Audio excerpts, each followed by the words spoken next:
We're glad to have you join us again. Yes, welcome back. We go straight now to our discussion where we'll be looking at parameters in selecting the standard flag bearers, or the flag bearers as it were, or the candidates for all the political parties across party lines. Like I told you in the opening, APC will be having their primaries on the 17th of this month, just 16 days away from now. They'll be having the primaries, and that will produce the actual candidates for the party. But across party lines, we'll be looking at what are the parameters that we should have in place as we gear towards having a standard bearer for the party. We have with us in the studio, perfect gentleman. From my immediate left is Ambassador Comrade Kelvin Isesele. He's a grassroots politician, a philanthropist, and he's also the convener Bosu Movement. Good to have you on the show. Good morning. Thank you very much. And of course, from my extreme left is a politician and of course a youth advocate. He's in person of Comrade Amadi Collins. Good to have you, Comrade. DPO, good morning. Good morning, viewers at home. Happy new month. Thank you, same to you. Same to you. Okay, now let's lift it from you. Give us insight, Comrade Amadi. Looking at all the political parties that are throwing their weight on this race, what is your assessment so far? Yeah, good and fine. It's normal when an election of this nature wants to come up. Political party, some who has been a Moshuron political party will even dust their file. And some will even pick their phone and start begging people to come, because it's always a time to arisen the party or to get more members or new members. So as at that time is usually like a Christmas period. There's something you're not adding to get more money. Probably, yes, to also raise money for the party. You didn't want to say that. Yes, it's also an opportunity to raise money for the party. But that as it may, the major thing is that the party would like the populists to know they are there, or wanting the government to know they are there. And it's good and fine. But in all of this, at the end, only a few parties sometimes that are serious, should I really use the word serious, that are visible, will be easily seen as if those are the parties that are in the race. In this coming election, for example, we may have up like 15 or 16 political parties fielding in candidates, you know, but at long run, you may end up hearing 4 political parties as if it's just 4 political parties. Reason being the fact that probably those 4 political parties have some persons that are pedestrian. That 4 political parties either have people in government before, or in government or made opposition before now, and then have brought in people who can then add flavor to it. But it's just good and fine that it is a time again, even for smaller parties, you know, to wake up.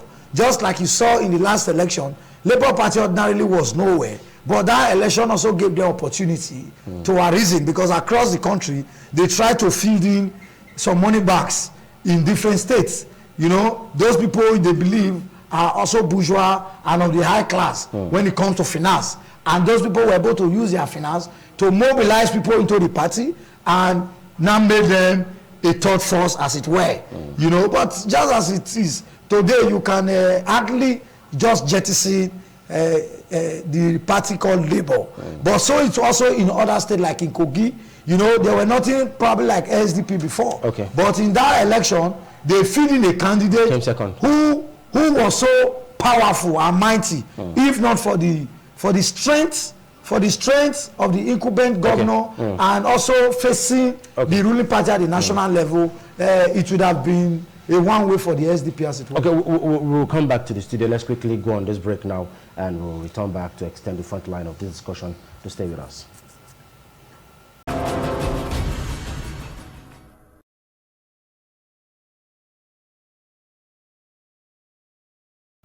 All right, welcome back from that break. We're going straight now into a thought-provoking edition of our political discussion program, broadcasting live from Benin Network Studio.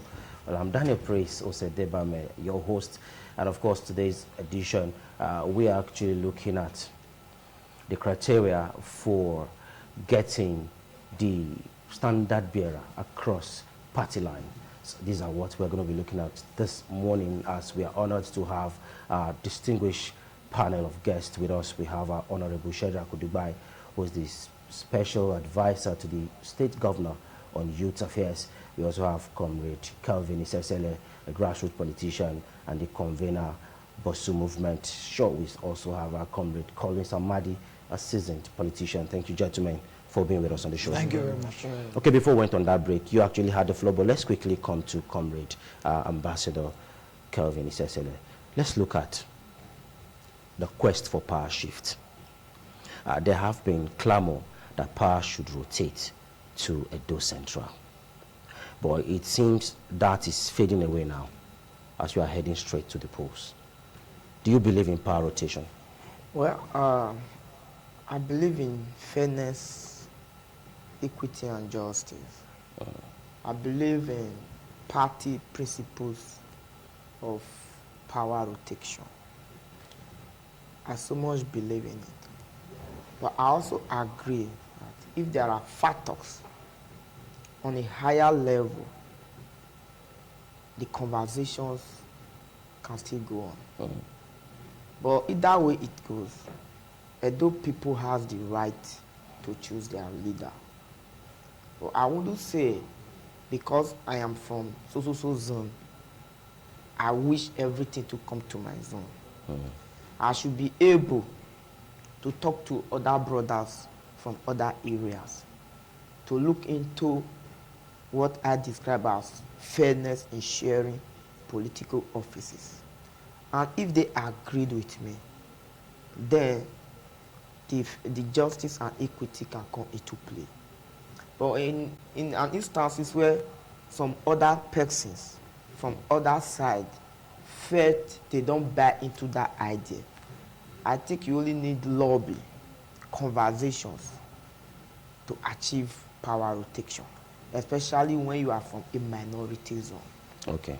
So I am of that opinion that it is naturally justice for power to shift to a certain zone in the state. Okay. But that is not enough.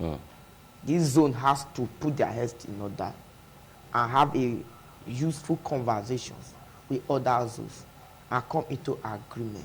Then you can call it equity, justice, and fairness. All right, quickly, as the SA to the governor on youth affairs, what are you putting in place to ensure that youths are carried along as far as the election is concerned? To a very large extent, the youths, even in recent time, right from 2023, have shown very strong passion in engaging in the electoral process of the Nigerian nation state. And from time past, we've viewed them as spectators. But now they are active participators, they are contributors, they are co-organizers of the Nigerian political space. And Edo 2024 will be different from what we saw in 2023. And we could tell that the youths are active. They are fully on ground because we could see a lot of young persons now organizing political community meetings. They are interacting with members of the grassroots. They are going down to discuss the concerns of their constituents. And many of them are profiling some innovative solutions to meet those demands and challenges. Beyond that, we see them making use of this tool, the veritable tool of social media. Many of them are canvassing for candidates, even while they are canvassing for aspirants, even while they've not yet become candidates. And this ought to be a thing within just the party affair. But you see now being brought out to public domain. A lot of persons are now believing that this guy is better within the party. Ordinarily, the issue of picking candidates is within the members of that political party who will look inward to say these are the candidates, these are the aspirants that have offered themselves to lead, and which of them is better. But today, the discourse has gone beyond there because we believe that the young persons are dragging them out to public domain. Ordinarily, there is no need for an aspirant to print posters. But today, we are seeing aspirants printing posters, trying to prove themselves out because the public opinion, the public perception, the willingness of young persons to support you, it gives you mileage, even though those persons are not members of a political party. So the youth are doing very well. We could also see some youth-led movements. We could see the youth putting up coalition and support groups in order to canvass support for particular candidates. So I strongly believe that they are ready, the tools are there, and the modalities are on ground. And then we've seen in recent times, a lot of youth have been given the ample opportunity to represent governors at different levels. They've been enthroned into the structure. So it's no longer a business for old persons because they come to recognize that if the youths have majority of stake in the voting population, they should have a majority of stake also in the decision process. All right, we'll come back to you, Comrade Amadi. Recently, the APC actually knocked out some aspirants and told them not to bother. There was a consensus meeting led by Professor Julius Ihonwure and the senator representing Edo North at the Senate, the former governor of the state. And of course, some of these aspirants actually felt you don't have the right to knock us off. Is that true? Just shed more light on that. We've said this over and over again, but being who we are, conversant with issues like that, will continue to respond. But it kept resonating. It cannot resonate only if the media chooses to awaken it, because that was even an issue. In the first place, Professor Ihonwure committee or assumed team never came up with anything like that. These were just being fabricated by some persons who were desperate, who wanted to malign others, who felt, you know, there's an adage in Benin that what does that mean now? I want to now explain. Okay. An animal that doesn't have teeth are first to go before what's the name of Ogbolo? I've forgotten the main name of that fruit, but they go first to fruit point so that they can start making with it before the real animals that will pick it.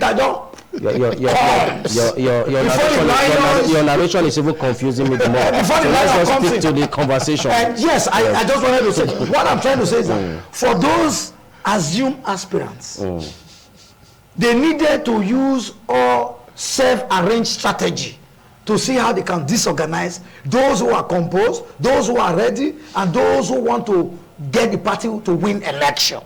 Now, why have I not said that? We did not see any document today, either on social media or on print, where Professor Ihonwure said committee signed anything to say they screened away anybody. The party at the state level, headed by our acting chairman with capacity, Janet Tenebe, spoke on behalf of the party. Even the publicity secretary of the party also spoke that there was nothing of such. The national body also said so. Because why? Nobody or no group of persons was constituted to screen people. You only screen people and say you cannot be part of something when you have fully shown to be one of them. I had also wanted to be a governor, but unfortunately I didn't get the call on time. So I would have also be what stopped you? I would have also be at our party secretariat too, just like every other person, because I haven't gotten form. Those persons too did not get form. So what am I not trying to say? It's only after you have gotten the form. What the party said after that courtesy visit, they went on a familiarization visit for those who intend to run. Okay. And I haven't gotten there. They didn't even have up to 30 chairs to carry all these people. Okay. Because they didn't know they were this much. Even some who cannot even pay their transport fare to Abuja said they want to contest as a governor. Okay. Now I am coming. You have to allow me now. And You need to land now. You need to land now. They now advise You are shooting from us. They now advise them that next time, please,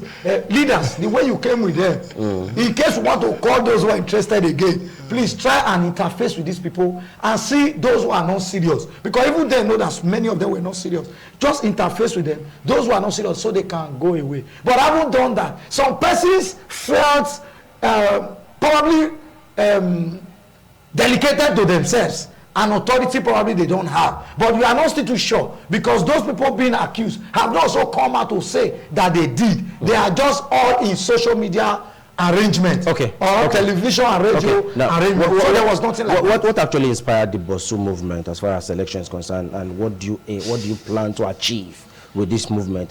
Because over time we've seen you jostle from one political party to another. Well, I think you didn't get that right. Okay, let's get it straight now. I've never moved from one political party to another. Okay.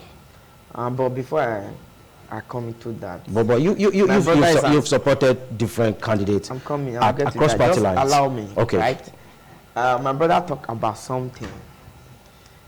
I want to agree that if you are a contestant in an election, before the election, you are prepared yourself, right? And as an APC man, which by the special grace of God I am, if you submit yourself to a committee, either legally or illegally formed, what you have simply done, you have consented your aspiration to that committee to screen you or not to screen you. Either the committee is legal or not is another thing entirely. So I want you to understand that the party as an APC have not set up a committee to screen anybody at the national level. But what I think was done is that the leadership of the party at the state level,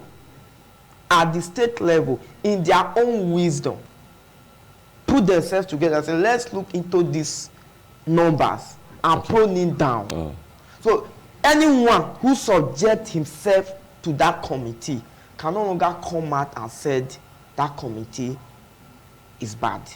Do people have power to prune people down? Or they say interface like let's not get people confused. Hold on. He has the floor now. Let him land on his thoughts. Go ahead. I am not saying it's APC confusion. I'm not saying the party has done anything screening. Okay. The leadership at the state level. Okay. But my only disagreement with him is since he doesn't understand. Okay.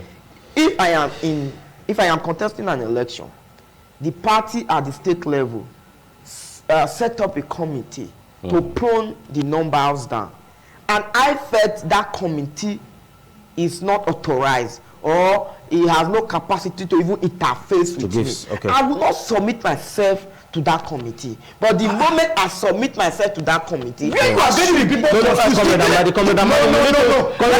to hold on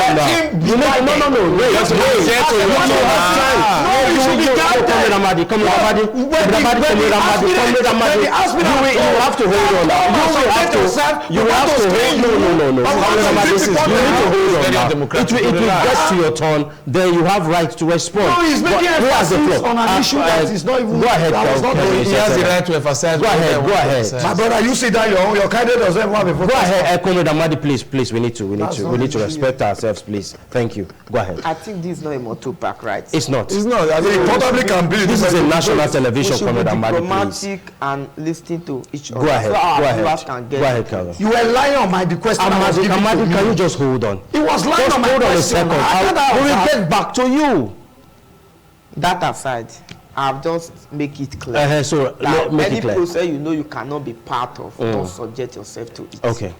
That is the final. All right. So quickly respond. The Bosu movement. On the Bosu What do you aim? What do you mean? What do you want to achieve with it? Our intention on Bosu movement, we started it from Edo Central 2 years ago, which we have successfully used to dethrone PDP from Edo Central.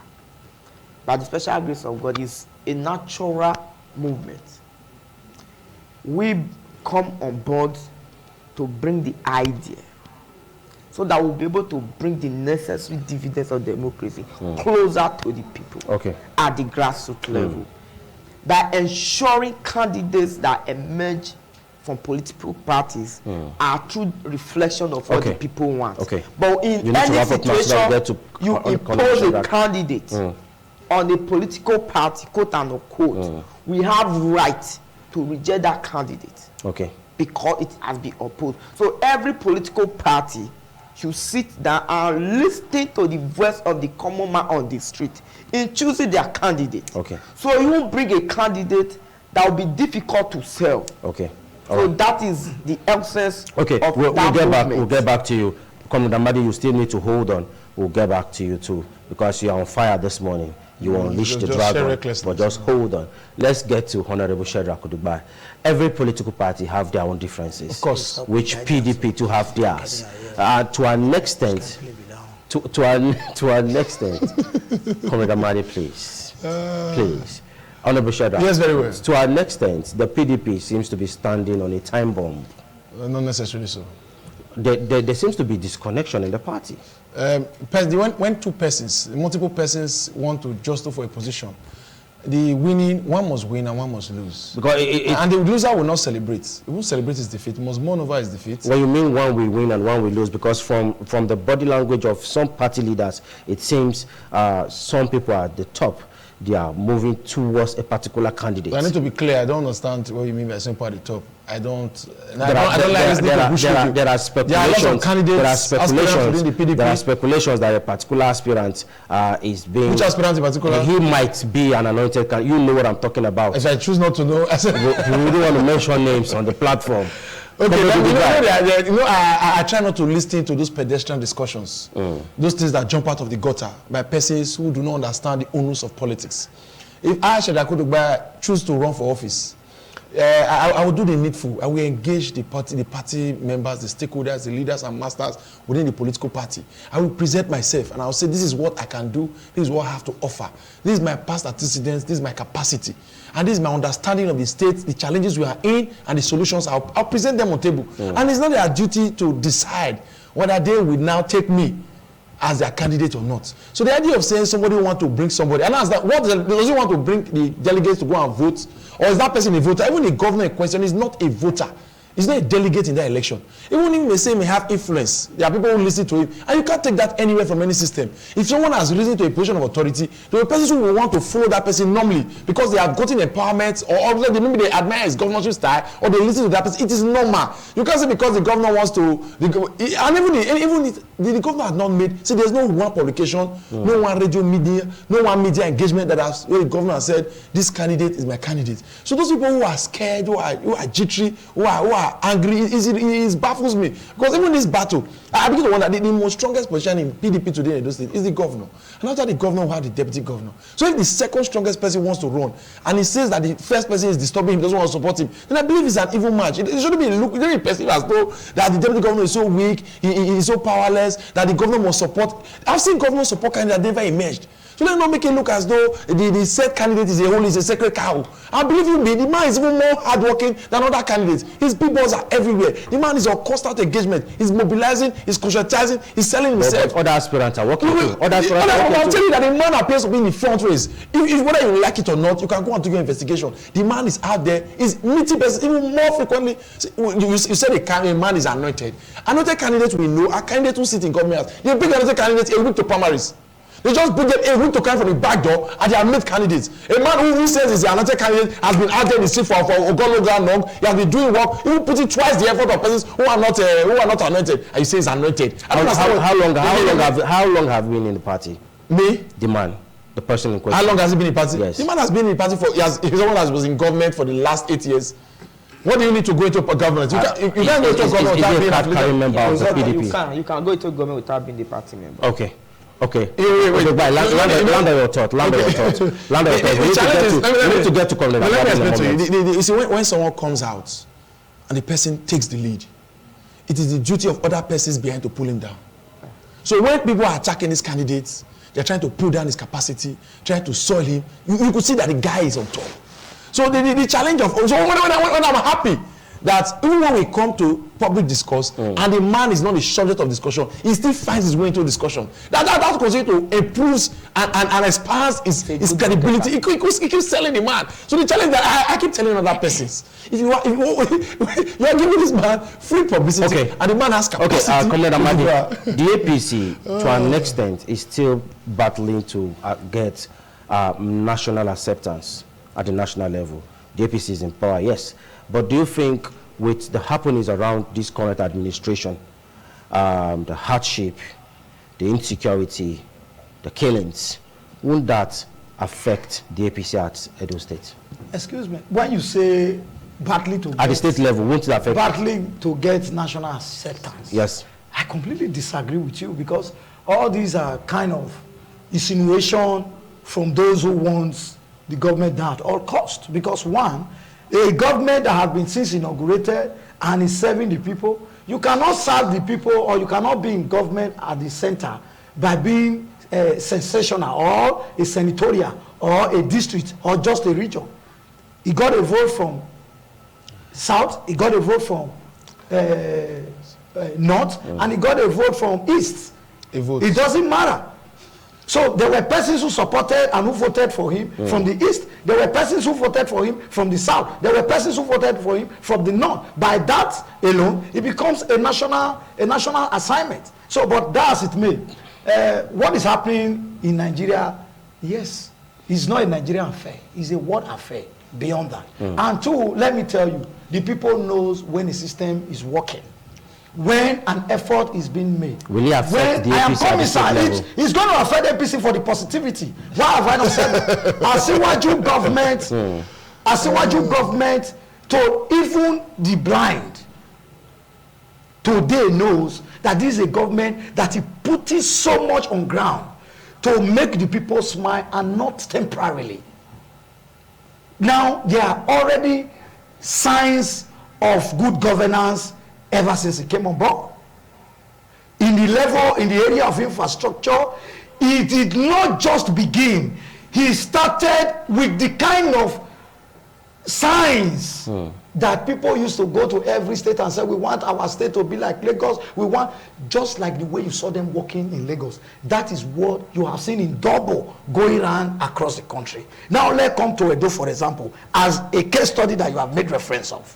Now we have had government from 1999, and invariably all the federal roads, for example, in Edo and surrounding Edo, had completely been bad for years. And now he just came. For many, they are still trying to check paper. He wasn't checking paper. His ministers have all started working. They came, the Minister Umai, Minister for Works, came to Edo, assessed all the federal roads that connect Edo, and said it's unfortunate it has been like this. Probably became worse from Jonathan down to Buhari. Now our principal has come. Something must be done, and he has asked us to start work immediately. Then he said in 2 weeks' time, you will see the presence of government here. As Sapele Road, for example, I'm coming, sir. That is the major road. We've gone past months, and we are yet to hear from them. That's what I'm telling you now.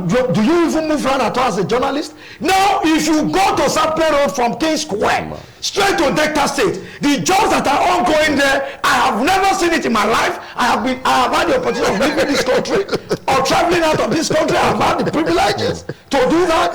My brother, what you see as I'm talking to you now, even after a section of basements, what you now so it can be compared to international standards. I can video them and I will send them to you. And if you promise me you will play it on, you will agree with me. Now, the center drainage system. I'm not talking of far now. You can go to Sapele. Like a contractor the center drainage system. Yes. It is a tunnel water system that is taking the water from King Square down to Sazi after the bypass, down to Olobo area. So it is not like you see 20 people working in one place. You will see over 400 staff working on one road. No, I have not landed. No, you need to land. You need to land. You have to just land. You just have to land. Integrating it, I just have to land now. One second. The same thing across in all the points. So that means we already have something to be proud of. Unlike a government that doesn't care for the people, this is a government that is oriented and empowered. We'll get back to you. You speak like a de facto Minister of Works to the president, but we'll get back to you, our comrade Isesele. Now, as a grassroots politicians, what are the primary needs of Edolites in build up to the elections? First and foremost, the Edo people in general, they need to go home with food in their stomach. They need to sleep with their 2 eyes closed. And they need to be able to transport their farm products from different villages to other villages. They need a good, suitable water to drink. And we need poverty eradication. Unfortunately, those things has not actually been done. You know, sometimes successive governments come and make promises, one after the other. But I am a realist. Fine, I might be a member of any political party. But I won't sit on national television when I know my people are suffering and hungry and start defending them. I won't do that. Why? Because I am not a product of hearsay or EXA. I am a product who believe what the people say. From my history, from my background, which a lot of people do, I did conductor in this town. I did car wash in this town before I found my way to Europe and returned back. So today, I own industries. I know the pace on the street. So you cannot tell me, either being the governor or the president, they have done well and the people are happy. The people are not happy. Go to the street and listen to what the ordinary man is saying. You may be, the system might be benefiting you. You are okay. If you are okay, can you stand and say 5 members of your family are okay alongside with you? Of course, no. If that be the case, a tree does not make a forest. All right, we need to. So I want to say, going forward, the Edo people, we will mobilize Edo people. Okay. We will advocate for a complete good governance. That is why any political party that made a mistake in bringing out a candidate that the people will not accept, there is no amount of intervention that will save it. Okay. Because the people will revolt and make sure their vote counts. Okay. And will defend Honorable their votes. Shedrack, do you think this administration, led by His Excellency Godwin Obaseki, has done well to retain seats for the next 4 years? To retain its seats? Yes. Governor Godwin Obaseki has done tremendously well, because you cannot judge a man by the things he didn't promise. You judge a man by what he had promised to deliver in governance. And I strongly believe that the government, to a large, you see, the challenge we've had is persons who are not honest. Whether I am an appointee of the government or not, that does not makes it practically impossible for me to know what the truth really is.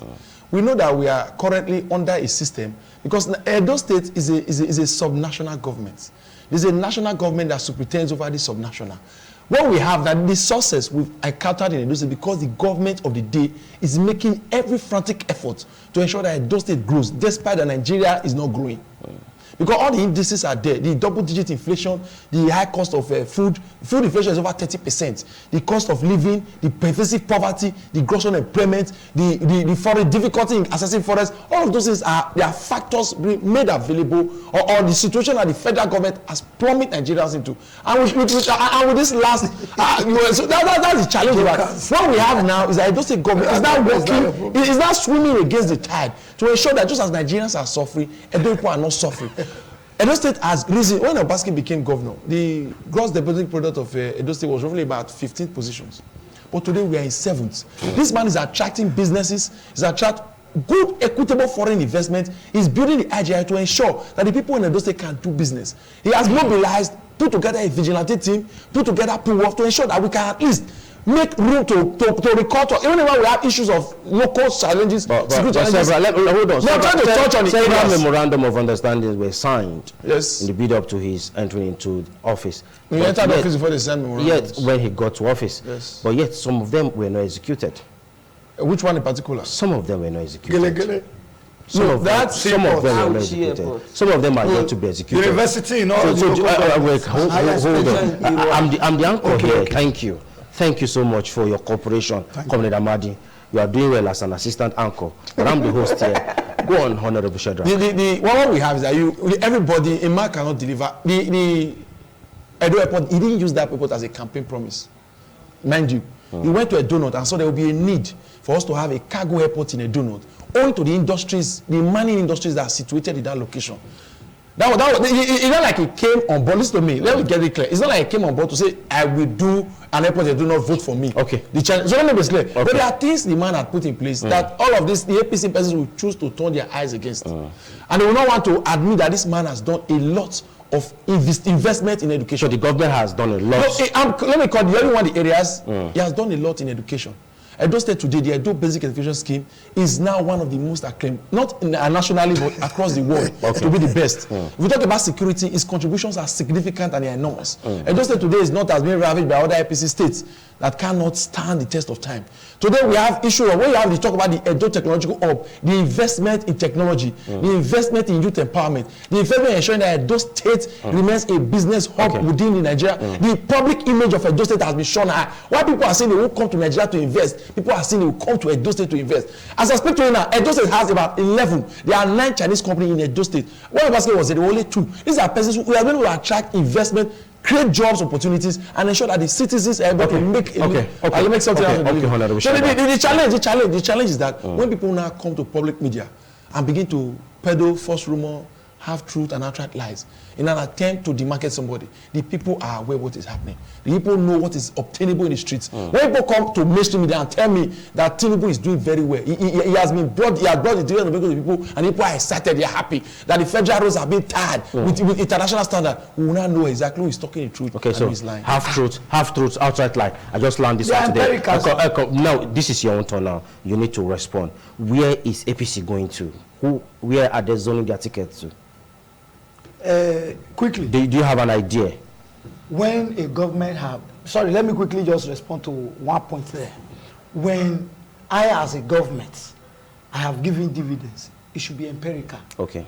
People must see, especially the basic ones. So when my brother have said the governor have done AYZ, he has brought 100 Chinese company that we have not seen. All these are just, all these are things. Have you gone to the companies are not there? All these are things we shouldn't be blowing because get the people more. You also said we have federal roads. The jobs are all going. If I have printed something that is not working, I can show you from my phone. For those who apply through Sapele Road now, if they hear us, they will know who is saying. Criticism is a harsh way of expressing your dissatisfaction against what you don't like. So that is his opinion. You also told us we have roads. No, he counters mine now. I also need to counter his. Okay, no, you don't need to. You don't need to. No, I responded to that. Speak to the issues. APC, we have 3 senatorial districts. Where is APC going to? Oga, you have heard before now. Our party has said we are not zoning anything anywhere. We are in opposition in the states. We cannot experiment with our opportunity to run for an election. We cannot say, oh, because we are growing on sentiment, we want to take to a particular region. For example, we need people who have structure across the state. We need people who have capacity. We need people who have the contact. We need people who have the followers to help us get the government into the platform. But not just getting anybody to go and help us win an election. Somebody who also have a blueprint, who also have an agenda, you know, that can indeed go into his agenda and deliver good dividends for the people. We must leave now, but just quickly find out, 5 seconds, what are your expectations? Primaries around the corner. We need to leave now. My expectations is that Edo will have a better society that they can be proud of. Okay. Despite the state governor have failed, Obaseki failed in our area. Despite the Buhari administration failed in our area. Okay. I am optimistic that by antecedents, I am not judging President Tinubu government because he has just been sworn into office. Same way I never judge Obaseki after 2 years. He is completing his 8 years, so I can fully judge him. So I will only use Tinubu past antecedents in Lagos State to view what we might expect. But as of today, we are in Edo State. We don't have roads. We don't have lights. We don't have good water. Thank you, Comrade. Thank you so much, Honorable Shedrack, for being part of the program. Thank you, Comrade. We need to go now. We need to leave now. We need to leave now. Thank you, everyone, for being part of the show. Let's go to Abuja now. Our colleagues, they're already standing by to take us through the next segment on the show.